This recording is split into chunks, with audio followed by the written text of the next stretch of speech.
Welcome back. Each and every month, we like to talk about what is coming up in the latest issue of Salt Lake Magazine. And if this looks delicious, well, let's find out a little bit more about it from the man who put this issue all together, Jeremy Pugh. Jeremy, thanks so much for coming back. Yeah, it's always a pleasure, Ori. It's great to make the drive up to Park City. Yeah, and you know, Park City makes a little appearance, a little cover spot. we always have our Park City brothers and sisters in mind when we do our magazine. So. You know, do you find that you get a lot of readers from Park City? Oh, absolutely. In fact, the Dan's, that is one of our hottest selling newsstand locations in the state, period. Really? We actually sell almost more magazines in Park City than we do in Salt Lake City. So. Wow. Go figure, I guess. I think we're hitting the Park City vibe, the spot, you know? I mean, I think people, maybe it's the elevated tastes up here, I don't know. Oh, perhaps. So, right off the bat, let's talk about the cover story here. Love Your Lunch.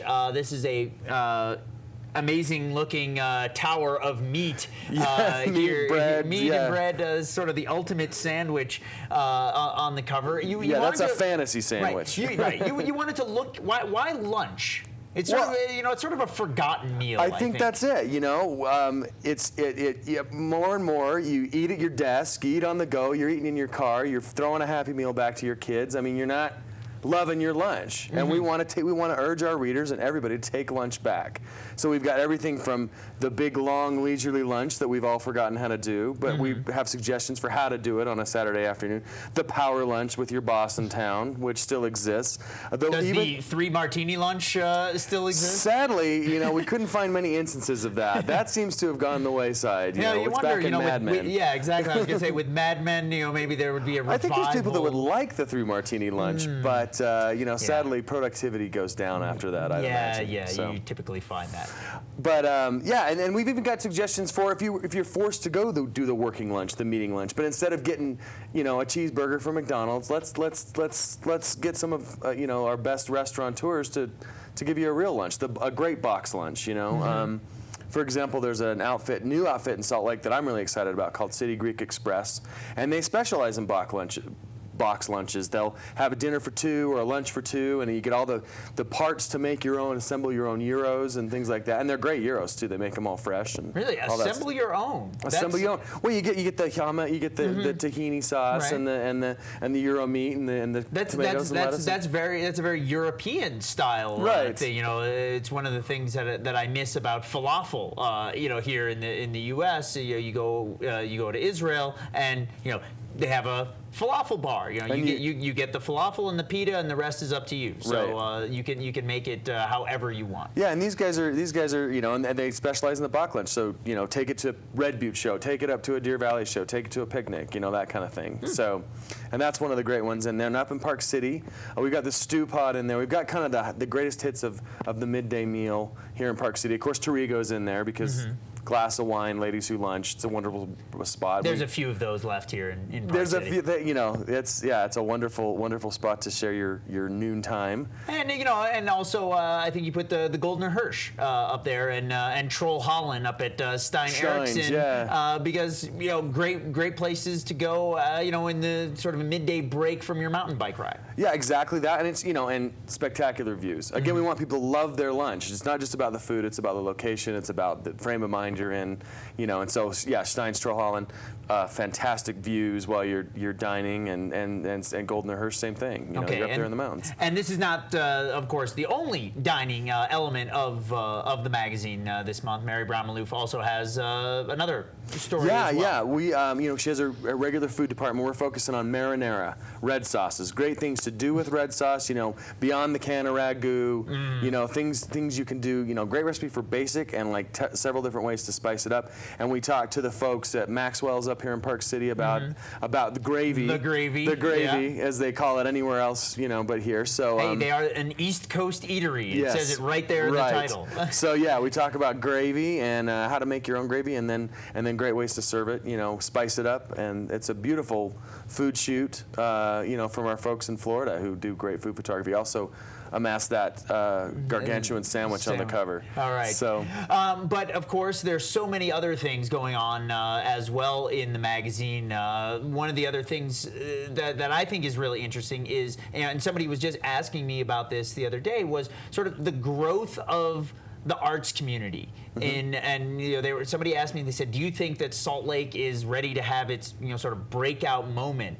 And I wasn't really sure about that, but there's definitely some sparks growing up in the arts community in some unusual and new places. Yeah, Salt Lake's West Side, which is long been frankly a very disenfranchised area. I mean, it's physically separated by that freeway corridor, and we're starting to see a lot of great signs of life that are, the community organizing efforts of Lucy Cardenas at Red Iguana. There's a new coffee shop in town called Mestizo Coffee House that has become a haven for artists, especially Ruby West Side. Chacon's place. Exactly, and it's sort of at the nexus of this kind of artistic movement, very urban artistic movement, very steeped in Latin traditions and Latin artistic traditions. But it's more than that. Mestizo's become a gathering place, and there's this whole slew of galleries that are really popping up on the west side. And so we have an article called Upstart Art that Dan Nalen wrote just about this phenomenon, about it's a really exciting time for young artists, young emerging artists, and this seems to be a nexus, and that's kind of how these things happen, and we're excited that it's happening here in Salt Lake. Well, people asked me, they said, is this ready? And this is definitely an example that as you get more different communities involved in the arts world, arts and music and the social structure and food, yes, that then you start developing more than just this sort of single culture that Utah is known for.